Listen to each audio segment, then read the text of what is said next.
제1부. 조선은 왜 종묘를 가장 먼저 세웠을까? 서울 종로.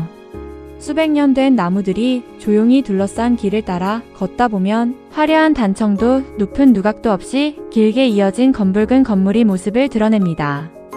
처음 보는 사람은 의아해합니다. 궁궐도 아닌데 왜 이렇게 넓을까? 왜 이렇게 소박할까? 하지만 이곳은 조선 왕조 500년 동안 가장 신성한 장소였습니다. 왕도 이곳에서는 머리를 숙였고 나라의 가장 중요한 제사는 모두 이곳에서 이루어졌습니다. 바로 종묘입니다. 오늘은 조선 왕실의 정신이 살아 숨쉬는 종묘를 함께 걸어보겠습니다.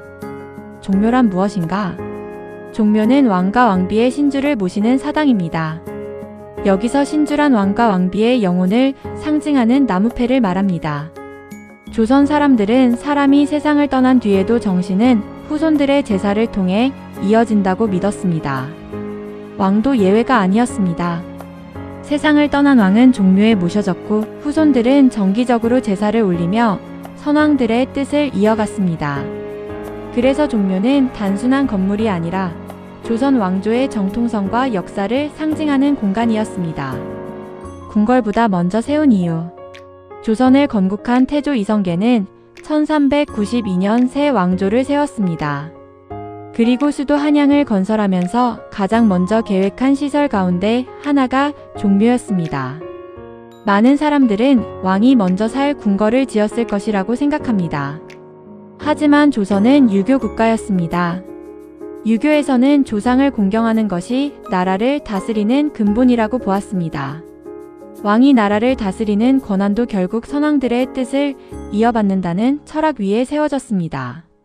그래서 궁궐보다 먼저 종묘를 세우는 것은 조선이라는 나라가 어떤 가치 위에 세워졌는지를 보여주는 선언과도 같았습니다.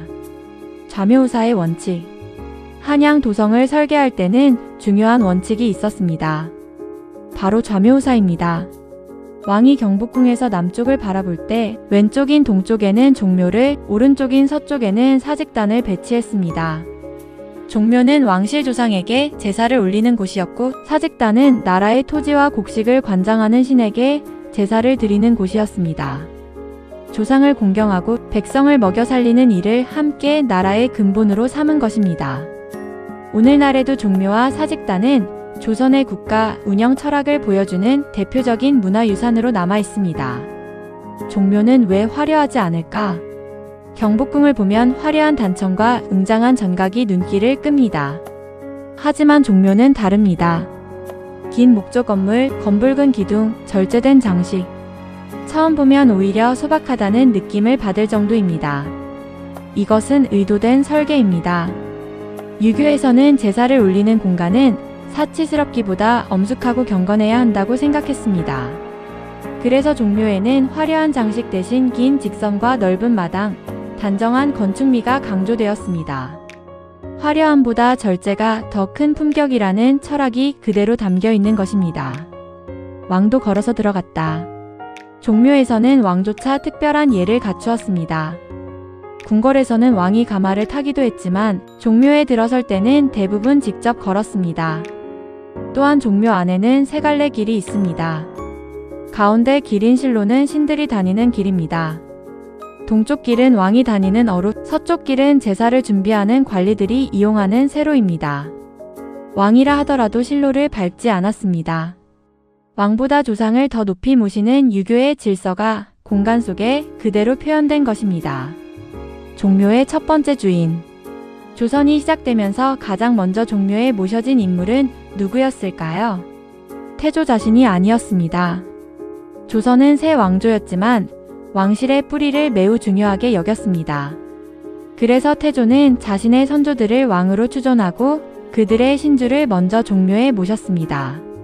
조선은 과거와의 연결을 통해 새로운 왕조의 정통성을 세우려 했던 것입니다. 이러한 전통은 이후 500년 동안 계속 이어졌습니다.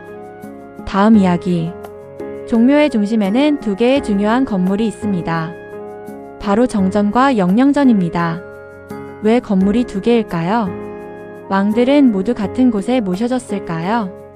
그리고 종묘에는 모두 몇 명의 왕과 왕비가 모셔져 있을까요? 다음 제2부에서는 종묘의 구조와 정전 영령전의 차이, 그리고 조선 왕실 제사의 원칙을 함께 살펴보겠습니다. 제2부 정전과 영령전, 왕들은 어디에 모셔졌을까? 종묘에 처음 들어선 사람들은 한 가지 공통된 질문을 합니다. 왜 이렇게 건물이 길지? 그리고 조금 더 둘러보면 또 하나의 궁금증이 생깁니다.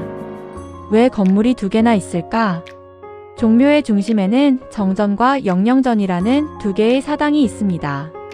둘 다 왕과 왕비의 신주를 모시는 곳이지만 역할은 서로 다릅니다. 이 차이를 이해하면 종묘의 구조와 조선 왕실의 제사 문화를 훨씬 쉽게 이해할 수 있습니다. 정전, 종묘의 중심. 종묘에서 가장 중요한 건물은 정전입니다.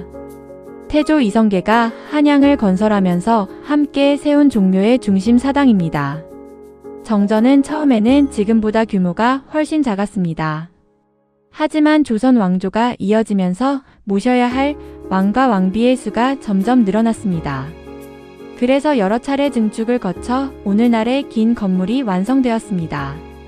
현재 종묘 정전은 단일 목조 건물로는 세계에서 가장 긴 건축물 가운데 하나로 평가받습니다. 길게 이어지는 처마와 일정한 간격의 기둥들은 단순하면서도 장엄한 아름다움을 보여줍니다. 화려한 장식은 거의 없지만 오히려 절제된 미학이 보는 사람에게 깊은 경외감을 안겨줍니다. 신실 하나가 왕 한 분의 자리. 정전을 자세히 보면 여러 개의 문이 나란히 이어져 있습니다. 각 문 뒤에는 신실이라는 독립된 공간이 있습니다. 이 신실 하나하나가 왕과 왕비의 신주를 모시는 장소입니다. 조선에서는 왕이 세상을 떠나면 일정한 절차를 거쳐 종묘에 신주를 모셨습니다. 왕비도 함께 배양되는 것이 원칙이었습니다. 하지만 모든 왕이 같은 대우를 받은 것은 아닙니다.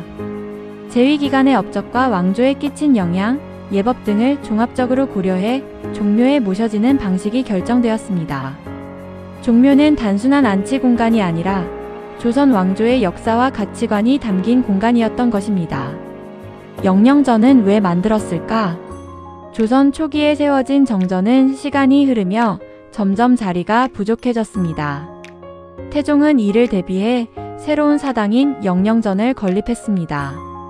영원히 평안하기를 바란다는 뜻을 가진 영령전은 정전을 보완하는 역할을 맡았습니다. 이후 조선 왕조가 이어지면서 종묘의 제사체계는 정전과 영령전이라는 두 공간을 중심으로 운영되었습니다.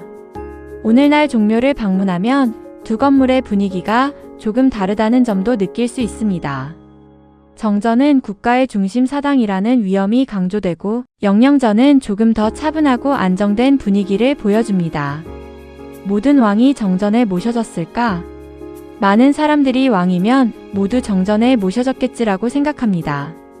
하지만 그렇지는 않았습니다. 조선에서는 왕이 세상을 떠난 뒤 바로 정전에 모시는 것이 아니라 먼저 영령전에 모셨다가 시간이 흐른 뒤 예법과 공간 상황 등을 고려하여 옮기기도 했습니다. 또한 역사적 평가와 종묘의 운영 원칙에 따라 배치가 달라지기도 했습니다. 조선은 제사조차 엄격한 예법에 따라 운영했던 나라였습니다. 종묘에는 몇 명의 왕이 모셔져 있을까? 조선은 모두 27명의 국왕이 통치했습니다. 그러나 종묘에는 모든 왕이 같은 방식으로 모셔진 것은 아닙니다. 대표적으로 연산군과 광해군은 폐위되어 묘를 받지 못했기 때문에 종묘에 신주가 모셔지지 않았습니다. 반면 왕으로 즉위하지 않았더라도 왕으로 추존된 인물들은 종묘에 배양되었습니다. 대표적인 사례가 태조의 선조들과 대한제국 시기 추존된 왕실 인물들입니다. 이처럼 종묘는 단순한 왕의 명단이 아니라 조선 왕조가 인정한 정통성과 역사관을 보여주는 공간입니다. 공신과 왕실 가족은 어디에? 종묘에는 왕과 왕비만 모셔진 것이 아닙니다. 정전과 영령전 주변에는 공신당과 칠사당 등 제사와 관련된 부속 공간도 마련되었습니다.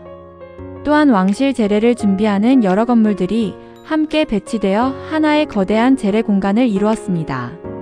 종묘는 단순한 사당이 아니라 국가 최고 수준의 의례가 치러지는 종합적인 제례시설이었던 것입니다. 건축 속에 담긴 유교 철학. 종묘 건축은 놀라울 만큼 절제되어 있습니다. 기둥의 간격은 일정하고 처마는 길게 이어지며 마당은 넓고 비어 있습니다. 이러한 구조는 많은 사람이 동시에 제례에 참여하면서도 질서를 유지하도록 설계되었습니다. 왕은 정해진 길을 걸었고 제관들은 정해진 위치에 섰으며 음악과 춤도 정해진 순서대로 진행되었습니다. 종묘의 건축은 단순히 아름답기 위한 것이 아니라 예를 실천하기 위한 공간이었습니다. 종묘를 더욱 특별하게 만드는 것. 종묘가 세계적으로 높은 평가를 받는 이유는 오래된 건물이기 때문만은 아닙니다. 건물과 의례, 음악, 춤이 하나의 완전한 문화로 지금까지 이어지고 있기 때문입니다. 수백 년 전과 거의 같은 방식으로 제례가 이어지고 그 제례를 위해 만들어진 음악도 함께 연주됩니다. 이처럼 건축과 의식이 함께 살아있는 사례는 세계적으로도 매우 드뭅니다. 다음 이야기. 이제 종묘의 건물은 살펴보았습니다. 하지만 종묘를 세계적인 문화유산으로 만든 진정한 주인공은 따로 있습니다. 바로 종묘 제례와 종묘 제례악입니다. 왕은 어떻게 제사를 올렸을까요? 수십 명의 악사들은 어떤 음악을 연주했을까요? 그리고 세계는 왜 이 제례를 인류가 반드시 보존해야 할 문화유산이라고 평가했을까요? 다음 제3부에서는 종묘 제례와 종묘 제례악, 8.1무, 그리고 유네스코 세계유산과 인류무형문화유산으로 인정받은 이유를 깊이 있게 살펴보겠습니다.